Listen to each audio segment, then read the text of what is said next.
Hello everybody, welcome back. Another day, no flannel. Today we're going to be focusing on Severin Films, Code Red / Scorpion, I always kind of put them together. And then last but not least, 88 Films. So, without further ado, let's get into it. Alright, you all know the drill. Start from afar, come in. So, I've already completed Scream Factory, Arrow Video, Vinegar Syndrome.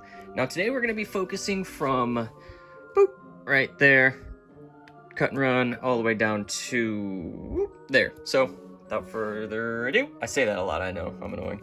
Cut and Run. Now this is a pretty decent cannibal movie, not the best, not the worst, some really good gore though, very good. Death Ship, kind of one that is alright. It sounds like a really cool premise, you know, you're on a ship, and death, but it's just kind of boring. House on Sorority Row, one of the better slashers ever made. This is a really, really good one. Surprisingly, the remake is good too, but we'll talk about that another day. Can't talk about this one enough. I love that one a lot. Humongous is a really fun kind of creature slasher film. Really fun. I was really surprised with that one. Had a good time. One Dark Night, a very good kind of gothic, atmospheric movie. Meg Tilly, Adam West. It's really reserved until the ending, but that just kind of really makes it because the ending is just insane. Savage Streets, awesome Linda Blair flick. Now, this is a revenge film, pretty much, and Linnea Quigley's in this one, too, so, yeah, really good. Shredder, a decent snowboarding slasher movie. It's very tame and reserved. The best kill is in the first 5 minutes. You know, gotta draw a crowd in somehow.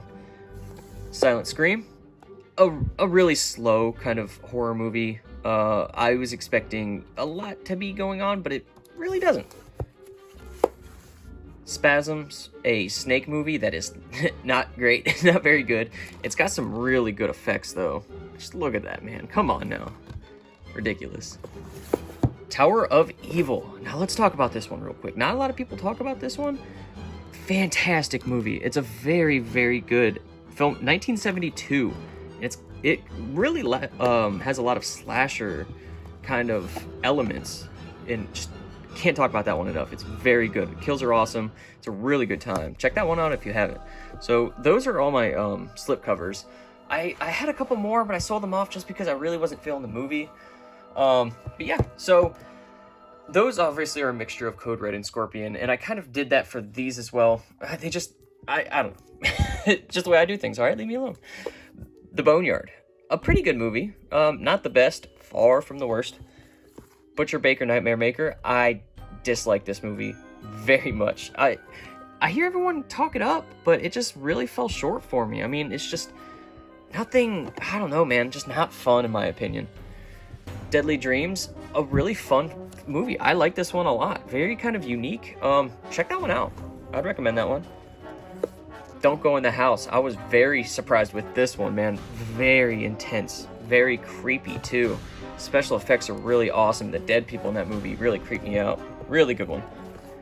Happy Hell Night. An awesome college slasher. Now, it's kind of deterred because a lot of the kills are off-screen, and the killer is really creepy, but he keeps making these one-liners, and he would have been better without it. That's the killer there. But, yeah, pretty creepy. Hide and Go Shriek, a slasher in a furniture store, because why not? Very good. I really like the twist on the killer, and yeah, I'd definitely recommend that. There's some really good kills in that movie. Hills Survives 3, Mind Ripper. Now this really has nothing to necessarily do with Hills Survives. This one kind of focuses on like laboratory experiments, makes these mutants or whatever. It's not the worst movie I've ever seen, but it's just not too good. Lance Henriksen's in that. He's definitely a saving grace. Neon Maniacs. I'm so split on this film, guys. Now, it starts off straight up slasher territory. Just insane. There's like 25 of these creatures they have in the movie. And it is so extremely impressive. All the work that went into the special effects and everything. But it really lost its way. And throughout the course of the film, it just kind of peters out. Opera, a fantastic Dario Argento film. First time I watched it, I wasn't that into it, but I recently gave it a rewatch and had a really, really good time with it. Highly recommend that little giallo film. Scream, horrible. Horrible. I've almost sold this out of the collection so many times, but the collector woes are upon me. Just not really a good time, honestly. Nothing happens at all. Slaughterhouse Rock, a fun little slasher taking place in a Alcatraz, the prison, on an island. Soundtrack's awesome. Not my favorite by any stretch of the imagination, but it's a decent way to spend an hour and a half. Sorority House Massacre. Now, judging on that cover, I was expecting this to be completely awful. Really not bad, honestly. It's a very competent slasher. I'd recommend that one. Twisted Nightmare. Now, this film, I believe it was my first review I ever did on Instagram. Or, it was my third. It was my third. So, I had House on Sorority Row as my first, The Burning, and then this. So, this film is definitely so bad it's good. It is right in that territory, and that perfectly explains this film. It is shot where Friday the 13th Part 3 was, believe it or not. Very surprisingly good. I mean, so bad it's good, you know, we've all seen those type of movies. Alright, so that is my little Code Red and Scorpion collection there. Then we're going to start with slipcovers of Severin Films, right here. Now, Severin has been a boutique label that I've recently got into. I've gotten burned on so many of their releases, and I was kind of steered clear of them because, you know, I'm tired of getting burnt by blind buying, but yes, within the most recent Black Friday sale, I actually picked up like half of these. Burial Ground, one of my favorite zombie movies. This is definitely one of my favorite releases of theirs. Slipcover's pretty good. I do think in terms of the slipcover game, they are kind of lacking a little bit. They just feel a little cheaper than all the other companies, but can't recommend this movie enough. That little kid is just insane, man. It's just weird as hell. The Changeling, an awesome kind of haunted house movie. Very fun. Wax Mask. I just watched this one recently. I really wasn't a fan. So, you guys remember Wishbone, the PBC show with that little Jack Russell Terrier? This movie looks just like that show somehow. And you'll never be able to unsee it. It's like just the quality of it looks just like Wishbone. And I don't know why I thought that, but I thought it absurd. Now, this is pretty much just essentially a remake of Anthropophagus, but under a different name. It has the same like killer, and it's very similar, but I actually prefer Anthropophagus over this one, if I'm being honest. All the Colors from the Dark. I hear a lot of people talk about how great this Giallo film is. I was not a fan at all. I was bored to tears in this. And I don't get really bored too often when I watch movies. You know, I don't ask too much, because I always say a good movie, or what do I say? A bad movie is always better than a boring movie. So, yeah, and this one was boring to me. Anthropophagus, otherwise known as Anthropology Goose in my mind. I always end up calling it that for some reason, because I'm a fucking weirdo. Now, this movie is awesome, man. The gore is insane. And there's like a scene with a baby, a pregnant woman, man, just insane. This one will offend you for sure. Beyond the Darkness. This one's a pretty good kind of cannibal type movie. I don't know. It's got a lot of different things. It's kind of like very autopsy related and pretty good time. Bloody Birthday. This is one of my least favorite slashers from the 80s just because I can't stand those kids. Some of the kills are fun, but like they'll kill someone and then they'll cry if they're in trouble and get their way out of it. And it's just, I just want to fucking just punt those kids 60 yards. Bloody Moon, an awesome little slasher. I really wasn't expecting much from this one. I believe it's a Spanish slasher. Yeah, very good. I was really surprised with that one. Brain of Blood from Al Adamson. Not my favorite, if I'm being honest. That cover is the best thing about this movie. They really sold this. Severin will sell their films based on the packaging and the way it looks. This one just didn't really do it for me. Brides of Blood was a pretty good movie. Very just, you know, that whole Filipino kind of indie island horror exploitation, if you will. Dead Kids. I haven't seen this one in a while, but I remember actually enjoying it a lot. I can think of actually some of the characters right now, and it had pretty good characters. for a horror movie. You know, Devil's Reign. I love this movie. This is probably my first or second competing with Burial Ground in terms of Severin Films releases. Very good, man. I cannot recommend this movie enough. There's so many gross out like moments, just like melting. There's John Travolta melting. This is actually John Travolta's very first film he was ever in, 1975. A lot of fun. Horror Express is an awesome, awesome movie taking place on a train. Look, I mean, look at that. Christopher Lee and Peter Cushing, you can't really go wrong there. Very good effects for the time and just a lot of fun all around. Next is The Horror of Party Beach, another Creature of the Black Lagoon kind of ripoff. It's a decently fun time, some nice little effects. You know, if you love 50s creature features, then that's right up your alley. Mad Doctor of Blood Island, I love the villain in this, man. He is awesome, but this one ultimately falls short to me, just because with a lot of these films, it's the intense moments are so far and few in between, and then there's just a lot of just talking and just waiting around for something to happen. Night Killer, the definition of so bad it's decent. Just insanely awful. Do I recommend it? You got to see it to believe it.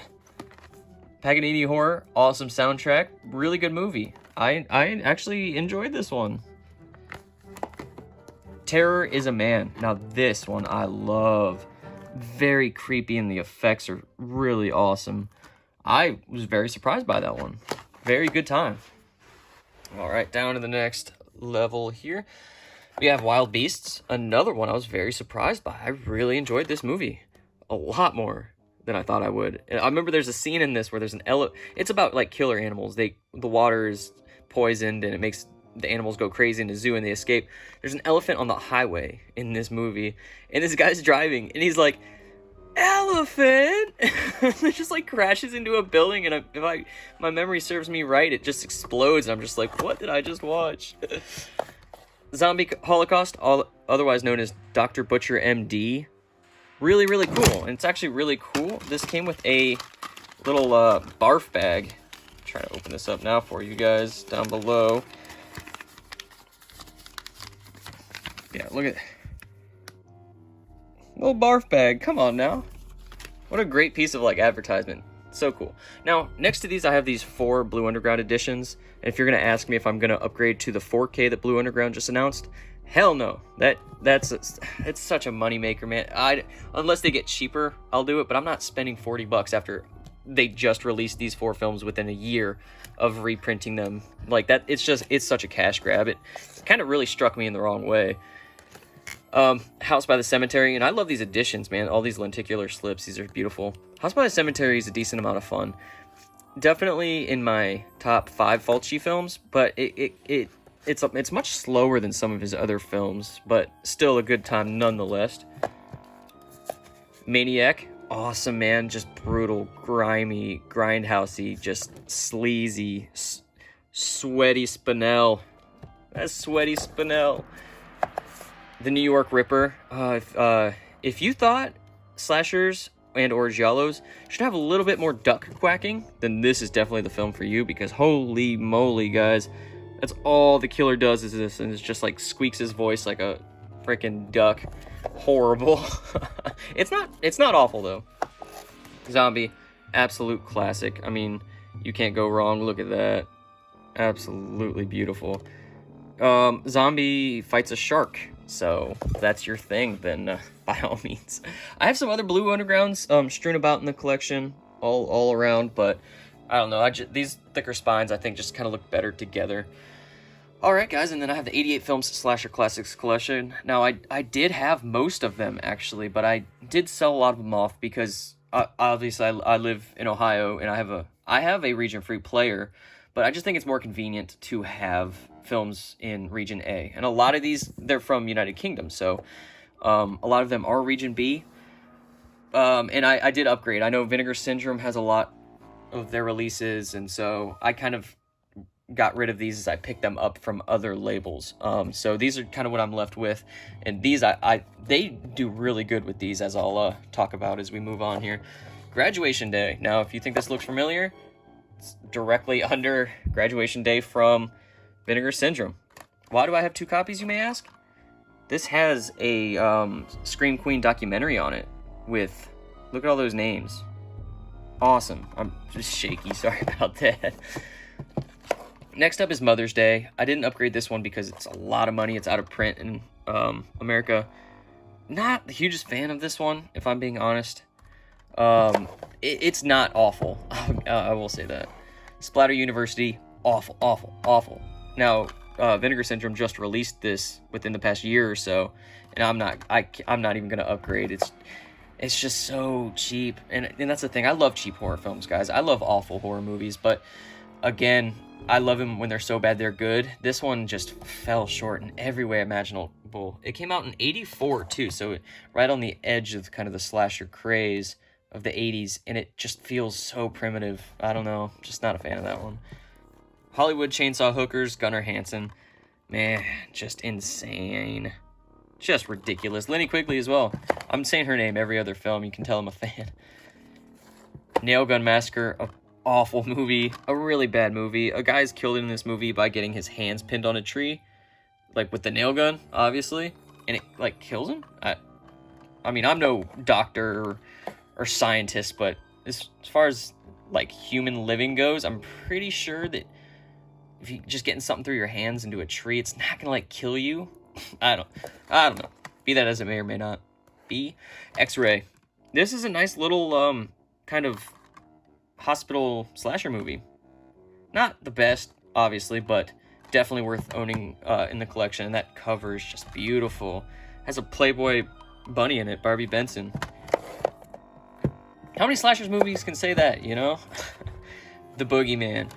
I need to rewatch this before I trash it, but I remember right when I got this, I watched it, and I just wasn't really too much of a fan, so definitely deserving of a rewatch in my opinion. Blood-Sucking Pharaohs in Pittsburgh. Man, just insanity. Just crazy. Tom Savini did the special effects in this movie. Pretty fun. Definitely pretty fun.